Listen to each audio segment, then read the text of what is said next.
Welcome back to the channel, y'all. I'm Chrissy. This is Barefoot in the Garden.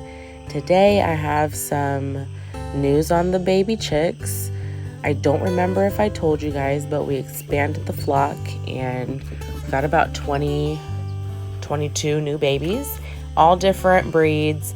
But as you can see on the yellow one that I'm trying to focus on, she has a puffy chest. What I first recognized it as was a puffy chest. I'm like, oh my God, something bit her. Like, what is that on her chest? It was just so swollen. It was red. It was really inflamed.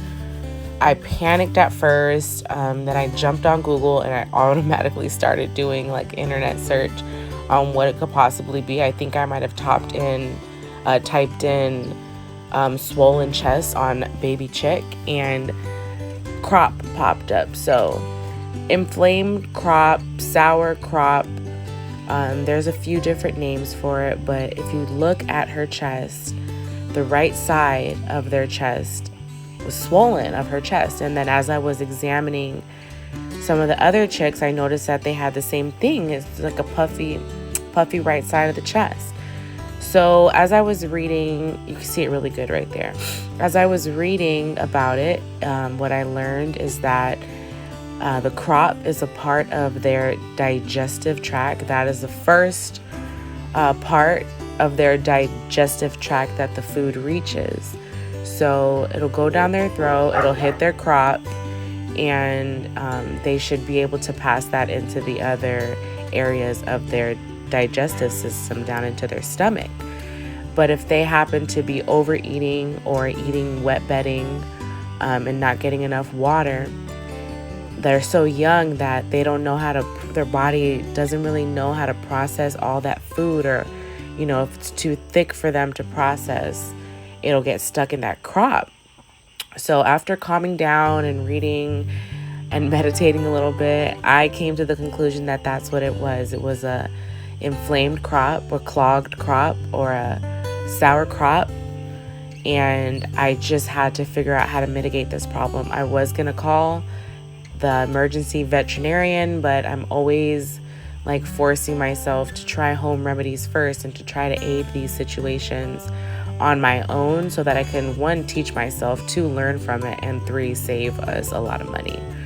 So some blogs suggested to take them off of food completely, take them off of food and water, and only give them garlic water, which is what I decided to do. So I took this food out of here and I just gave them garlic water for 2 days. They say that they can go 3 days without food. So I didn't want to stretch it that far since they are so young.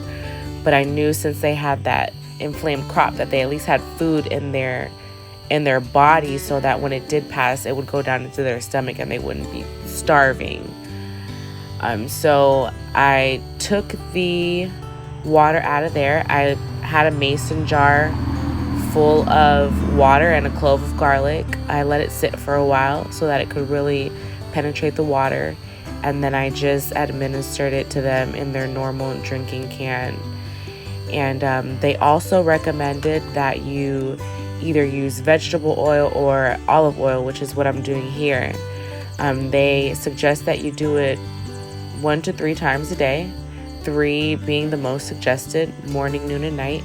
You can see her crop is swollen right there, and it's really soft. It's just their food backed up. They're not able to process it. So I had a syringe that we use for the animals, and I'm just going to show you guys how I do it. She was really protective of her mouth. She didn't want to open her mouth up. So you just have to be really patient, really gentle. Their necks are so, I want to say brittle, but they're just so delicate. They are so delicate when they're this young. So just make sure you take your time with it.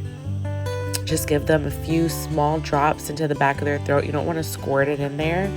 You want to just go really slow, drop them in the back of their throat, make sure that they drink it down so that the oil can work into the crop and, help that pass through their digestive tract.